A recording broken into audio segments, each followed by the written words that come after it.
Okay. Hi students, I have shared you a question and now we are discussing the problem. Okay. Sridevi Ltd. Okay. Prepare statement of financial statements of Sridevi Ltd. Okay. Then firstly we have to prepare statement of profit and loss for the year ended 31st March 2019. Okay. And the statement of profit and loss starting from revenue from operations. That is, firstly, sales is the revenue from operation. Okay, 5,20,000 note number തന്നിട്ടുണ്ട് 1 പക്ഷെ ഒറ്റ item മാത്രമേ ഉള്ളൂ. Okay, revenue from operation note number 1, sale of products 5,20,000. Then second item, other income note number 2. Okay, other income, interest on investment. Okay, you can see the item in the trial balance, interest on investment 12,000. Okay, these are the two items of income or revenue, that is sales 5,20,000 and other income 12,000, and the total income is 5,32,000. Then let us come to the expenses. Expenses first item എന്ന് പറയുന്നത് purchases ആണ്. പർച്ചേസസിൻ്റെ adjustments നമുക്ക് നോക്കാം. 2,90,000. In the question we have given the adjusted purchases, that is 2,10,000, and in there is another explanation on the additional information. Closing stock is more than opening stock by 80,000. Okay, change in inventory 80,000 ആണെന്ന് പറയുന്നുണ്ട്. അങ്ങനെയാണെങ്കിൽ അതിൽ നിന്ന് നമുക്ക് closing സ്റ്റോക്കും opening സ്റ്റോക്കും എത്രയാണെന്ന് identify ചെയ്യാമല്ലോ. Closing stock opening സ്റ്റോക്കിനേക്കാളും 80,000 കൂടുതലാണെങ്കിൽ we can assume opening stock as 10,000 and closing stock as 90,000. എങ്ങനെയാണ് അത് വരിക? Closing stock is 80,000 more than opening stock എന്ന് പറയുന്നുണ്ട് അല്ലേ. അപ്പോൾ opening stock 10,000 plus 80,000, that is 90,000 closing stock. നമ്മൾ അസ്യൂം ചെയ്യുന്നതാണ്.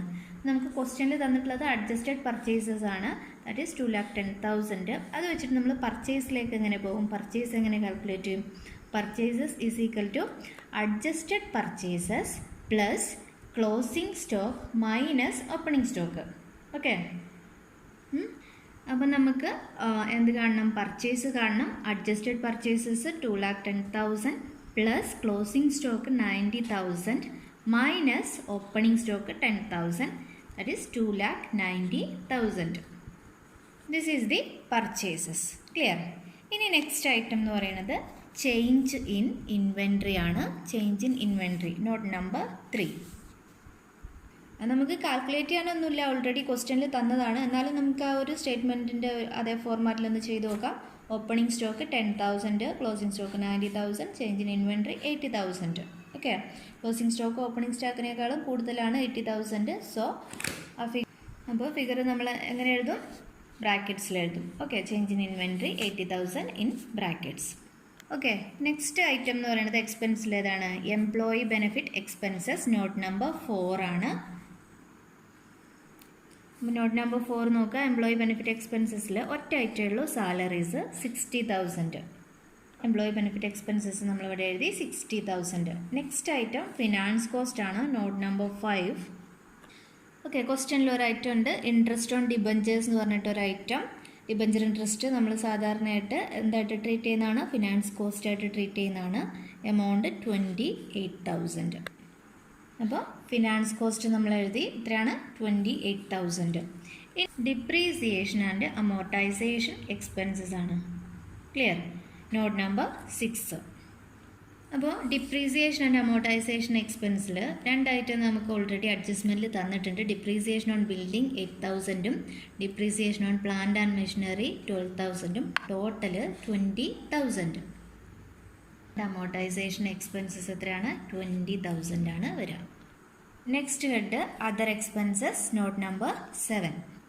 അതർ എക്സ്പെൻസസിൽ തന്നിട്ടുള്ളത് ഡയറക്ടേഴ്സ് ഫീ 10,000 ഉണ്ട്, റെൻറ്റ് 26,000 ഉണ്ട്, ബാഡ് ഡെപ്റ്റ് 6,000 ഉണ്ട്, പ്രൊവിഷൻ ഫോർ ബാഡ് ഡെപ്റ്റ് 2,000 ആണ്. അത് നമുക്കറിയാം. പ്രോഫിറ്റ് ആൻഡ് ലോസ് അക്കൗണ്ടിൽ നമ്മൾ എങ്ങനെയാണ് പ്രൊവിഷൻ എടുക്കാം? New provision minus old provision ആണ് അല്ലേ. അപ്പോൾ കറണ്ട് ഇയർ പ്രൊവിഷൻ എന്ന് പറയുന്നത് ഡെപ്റ്റേഴ്സിൻ്റെ 4% ആണ്. ദാറ്റ് ഈസ് 1,25,000 ആണ് ഡെപ്റ്റർ. അതിൻ്റെ 4% എന്ന് പറയുമ്പോൾ 5,000 വരും. അതിൽ നിന്ന് old provision, that is trial ബാലൻസിൽ ഓൾറെഡി തന്നിട്ടുള്ള പ്രൊവിഷനാണ് ഓൾഡ് പ്രൊവിഷൻ.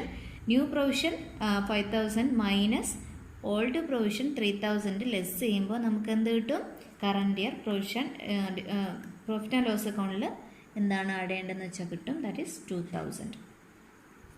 ഇനി മിസ്ലേനിയസ് എക്സ്പെൻസിൽ ഒരു ഐറ്റം കൂടെ ഉണ്ട്, 18,000 സൺട്രി എക്സ്പെൻസസ് എന്ന് പറഞ്ഞിട്ട് അതർ എക്സ്പെൻസിൽ വരുന്ന ഒരു ഐറ്റം ആണ് അല്ലേ.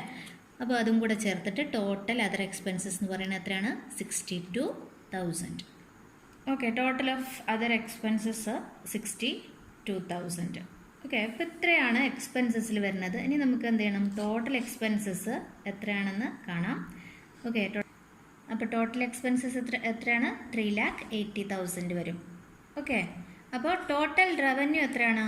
5,32,000 ആയിരുന്നു. Total expenses 3,80,000. So we will get profit before tax 5,32,000 minus 3,80,000, 1,52,000. Okay, tax provision 50% ആണെന്ന് പറയുന്നുണ്ട്. അപ്പോൾ കിട്ടിയ പ്രോഫിറ്റിൻ്റെ നേർപകുതി 76,000. സോ പ്രോഫിറ്റ് ആഫ്റ്റർ ടാക്സ് എത്രയാണ്? 76,000. ഇനി ഏണിംഗ് പെർ ഷെയർ നമുക്ക് കാൽക്കുലേറ്റ് ചെയ്യാം. ഇക്വിറ്റി ഷെയർ ഹോൾഡേഴ്സിനുള്ള share earning per share 76,000 profit after tax divided by number of equity shares ആണ്. That is equal to 38. അപ്പോൾ ഇത്രയാണ് profit and loss statement. Okay, let us discuss the balance sheet of Sridevi Ltd as on 31st March 2019. Okay, ഇപ്പോൾ balance ഷീറ്റിൻ്റെ format ഇവിടെ assets ആണ് ആദ്യം തന്നിട്ടുള്ളത്. നമ്മൾ നേരത്തെ ചെയ്ത് ലയബിലിറ്റീസ് ആയിരുന്നു. വെർട്ടിക്കൽ ഫോമിൽ ഏത് രീതിയിലും ചെയ്യാം. ആദ്യം ലയബിലിറ്റീസ് എടുക്കാം, അല്ലെങ്കിൽ ആദ്യം അസറ്റ്സ് എടുക്കാം. ഓക്കെ, അപ്പോൾ അസറ്റ്സ് ആണ് എടുക്കുന്നതെങ്കിൽ ഫസ്റ്റ് ഐറ്റം എന്താണ്? നോൺ കറൻറ്റ് അസറ്റ്സ്, അതായത് fixed assets, long time assets ആണ് നോൺ കറൻറ്റ് അസറ്റ്സിൽ വരുന്നത്. അതിൽ ആദ്യത്തെ item property,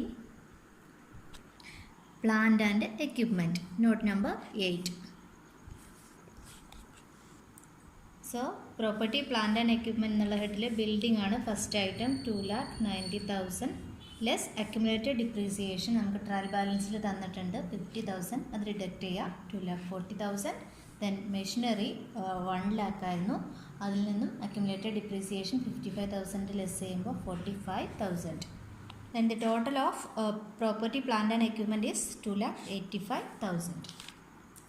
Okay, total of property, plant and equipment 2,85,000. Next is financial assets. Financial asset non current investment head ഒരു item ഉണ്ട്, നമുക്ക് നോക്കാം. Note number 9.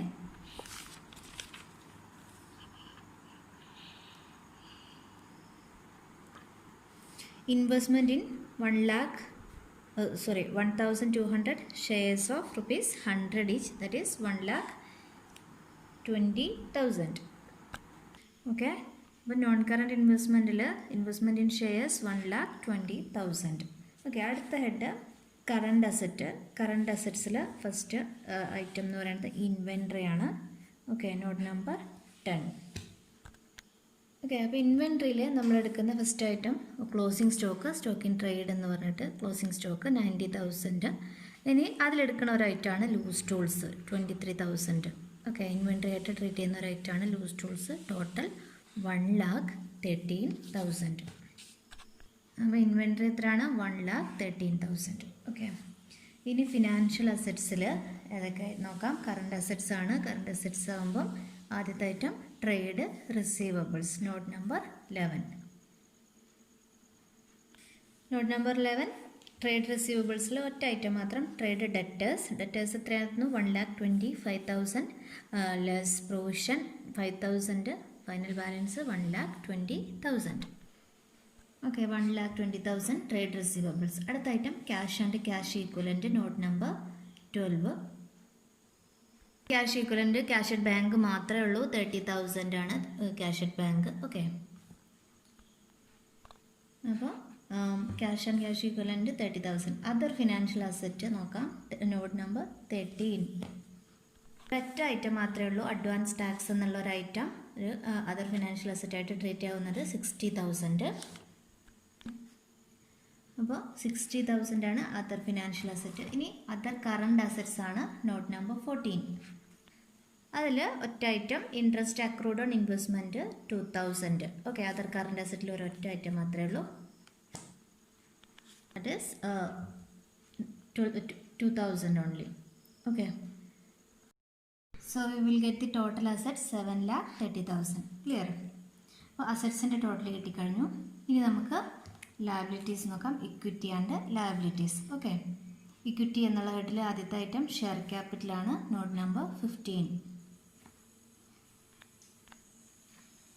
So share capital and 2,000 equity shares of rupees 100 each, 2 lakh. So the fully paid up shares is rupees 2 lakh, that is 2,000 equity shares only issued and fully paid up. Okay, total of share capital is, we can take it as 2 lakh. So share capital 2 lakh. Okay, the next head other equity. Other ഇക്വിറ്റിയിൽ reserves and surplus എന്നുള്ള ഹെഡാണ് ആദ്യത്തെ item note number 16. Okay, other equity reserves and surplus ആണ്. ഇതിൽ general റിസർവിന് ഒരു old ബാലൻസിൻ്റെ trial ബാലൻസിൽ തന്നിട്ടുണ്ട് 40,000. Current ഇയറിൽ transfer ഒന്നുമില്ല, അതുകൊണ്ട് അഡീഷൻ ഇല്ല, 40,000 മാത്രമേ ഉള്ളൂ. ഇനി സർപ്ലസ് നോക്കാം. Balance at the beginning of the year accumulated profit ആണ് 25,000. അതിൻ്റെ കൂടെ net profit for the current year 76,000. And the total of reserves and surplus എന്ന് പറയുന്നത് സർപ്ലസ് എന്ന് പറയുന്നത് അപ്പോൾ എത്രയാണ്? 1,01,000. Total of reserve and surplus 1,41,000. ഇവിടെ പ്രപ്പോസ്ഡ് ഡിവിഡൻറ്റോ കോർപ്പറേറ്റ് ഡിവിഡൻഡ് ടാക്സോ നമ്മൾ എടുക്കുന്നില്ല. അതെന്തുകൊണ്ടാണെന്ന് വെച്ചാൽ ഡിവിഡൻഡ് ഡിക്ലെയർ ചെയ്യുന്നത് ഫിനാൻഷ്യൽ സ്റ്റേറ്റ്മെൻറ്റ്സ് പ്രിപ്പയർ ചെയ്ത് അല്ലെങ്കിൽ റിപ്പോർട്ടിംഗ് പീരീഡ് കഴിഞ്ഞതിന് ശേഷമാണ് എന്നുള്ള അസംഷൻ്റെ പുറത്ത് നമ്മൾ എന്ത് ചെയ്യുന്നില്ല, കോർപ്പറേറ്റ് ഡിവിഡൻഡ് ടാക്സും ഡിവിഡൻഡും ഒന്നും ഈ സർപ്ലസിൽ നിന്ന് ഡിഡക്റ്റ് ചെയ്യുന്നില്ല. മനസ്സിലായോ? അപ്പം അതർ ഇക്വിറ്റി അതിൽ റിസർവ്സ് ആൻഡ് സർപ്ലസിൻ്റെ ടോട്ടൽ അപ്പോൾ എത്രയാണ് വരെ? 1,41,000. ഇനി നമുക്ക് ഇക്വിറ്റി കഴിഞ്ഞു ലയബിലിറ്റീസ് എന്നുള്ള ഹെഡിലേക്ക് വരാം. അതിൽ non current liabilities. Non current ലയബിലിറ്റീസിൽ ഫിനാൻഷ്യൽ ലയബിലിറ്റീസ് എന്നുള്ള ഹെഡിൽ ആദ്യത്തെ ഐറ്റമാണ് long time borrowings note number 17. Long time ബോറോയിങ്സിൽ ഡിബഞ്ചേഴ്സ് ഉണ്ട്. 14% ഡിബഞ്ചേഴ്സ് ബോറോ ചെയ്തിട്ടുണ്ട്. Amount 2 lakh. Okay, non current liability അവിടെ ഫില്ലായി. ഒരൊറ്റ ഐറ്റം മാത്രമേ ഉള്ളൂ ലോങ് ടൈം ബോറോയിങ്. ഇനി കറണ്ട് ലയബിലിറ്റീസ് അതിൽ ഫിനാൻഷ്യൽ ലയബിലിറ്റീസ് ആണ്. ട്രേഡ് പേബിൾസ് ആണ് ഫസ്റ്റ് ഐറ്റം നോട്ട് നമ്പർ 18. ഇതിലൊരു ഐറ്റം മാത്രമേ ഉള്ളൂ, ട്രേഡ് ക്രെഡിറ്റേഴ്സ് മാത്രമേ ഉള്ളൂ 92,000. അഡ്ജസ്റ്റ്മെൻറ്റ്സ് ഒന്നുമില്ല. ഓക്കെ, അപ്പോൾ 92,000 ആണ് total of trade payables trade creditors. ഇനി അതർ കറണ്ട് ലയബിലിറ്റീസ് എന്നുള്ള ഹെഡിൽ എന്തെങ്കിലും ഉണ്ടോ നോക്കാം. Note number 19. ഇതിൽ ക്വസ്റ്റ്യനിൽ നമുക്ക് 3 ഐറ്റംസ് തന്നിട്ടുണ്ട്. Interest on debentures accrued but not due, unpaid dividend, salaries outstanding. Okay, ഇങ്ങനെ 3 ഐറ്റംസ് ഉണ്ട്. അപ്പോൾ ഇത് ട്രയൽ ബാലൻസിൽ വന്ന എന്തുകൊണ്ട് എന്നാൽ these items are adjusted in the books before preparing the trial balance. അതുകൊണ്ടാണ് ഇത് ട്രയൽ ബാലൻസിൽ വന്നിട്ടുള്ളത്. അപ്പോൾ ട്രയൽ ബാലൻസിൽ വന്നിട്ടുള്ള ഐറ്റം നമുക്ക് എവിടെയെങ്കിലും ഒരിടത്ത് എടുക്കുമെന്ന് നമുക്കറിയാം അല്ലേ, പ്രോഫിറ്റ് ആൻഡ് ലോസ് അക്കൗണ്ടിലോ ബാലൻസ് ഷീറ്റിലോ. അപ്പോൾ ഇത് ഒറ്റ സ്ഥലത്ത് മാത്രമേ നമ്മൾ എടുക്കുന്നുള്ളൂ. This item will appear in the balance sheet. അപ്പോൾ അതർ കറണ്ട് ലയബിലിറ്റി ആയിട്ട് interest on debentures accrued 14,000, unpaid dividend 5,000, salaries outstanding 2,000, total 21,000 നമ്മൾ എവിടെ എടുക്കും? ഈ ടോട്ടൽ 21,000 എന്തായിട്ട് എടുക്കും? അതർ കറണ്ട് ലയബിലിറ്റി എന്നുള്ള ഹെഡിലാണ് നമ്മൾ എടുക്കുന്നത്. ഓക്കെ, കറണ്ട് ലയബിലിറ്റിയിൽ ഒരു ഐറ്റം കൂടെ provisions, short time provisions note number 20. അപ്പോൾ ഷോർട്ട് ടൈം പ്രൊവിഷൻസിൽ provision for current year tax 76,000 ഉണ്ടല്ലേ. ആ ഒരൊറ്റ ഐറ്റം മാത്രമാണ് ഏത് ഹെഡിൽ വരുന്നത്? പ്രൊവിഷൻ ഫോർ കറണ്ട് ടാക്സ് എന്നുള്ള ഹെഡിൽ വരുന്നത്. 76,000 is the provision, short time provision. Okay, ഇത്രയാണ് നമ്മൾ എന്തായിട്ട് എടുക്കുന്നത്. നമ്മുടെ ലയബിലിറ്റി പാർട്ടോടുകൂടി തീരുകയാണ്. Total of equity and total of equity and liability 7,30,000. That is equal to total of assets. ഇനി നമ്മൾ പറഞ്ഞു പ്രപ്പോസ്ഡ് ഡിവിഡൻറ്റും അതുപോലെ തന്നെ കോർപ്പറേറ്റ് ഡിവിഡൻഡ് ടാക്സ് നമ്മൾ എന്ത് ചെയ്തിട്ടില്ല, എവിടെ എടുത്തിട്ടില്ല.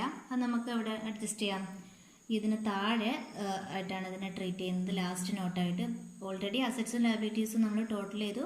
ഓക്കെ, ഈക്വൽ ആണെന്ന് കാണുകയും ചെയ്തു. ഓക്കെ, ഇനി എന്താണ് ഇതിൽ വരുന്നത് നോക്കാം.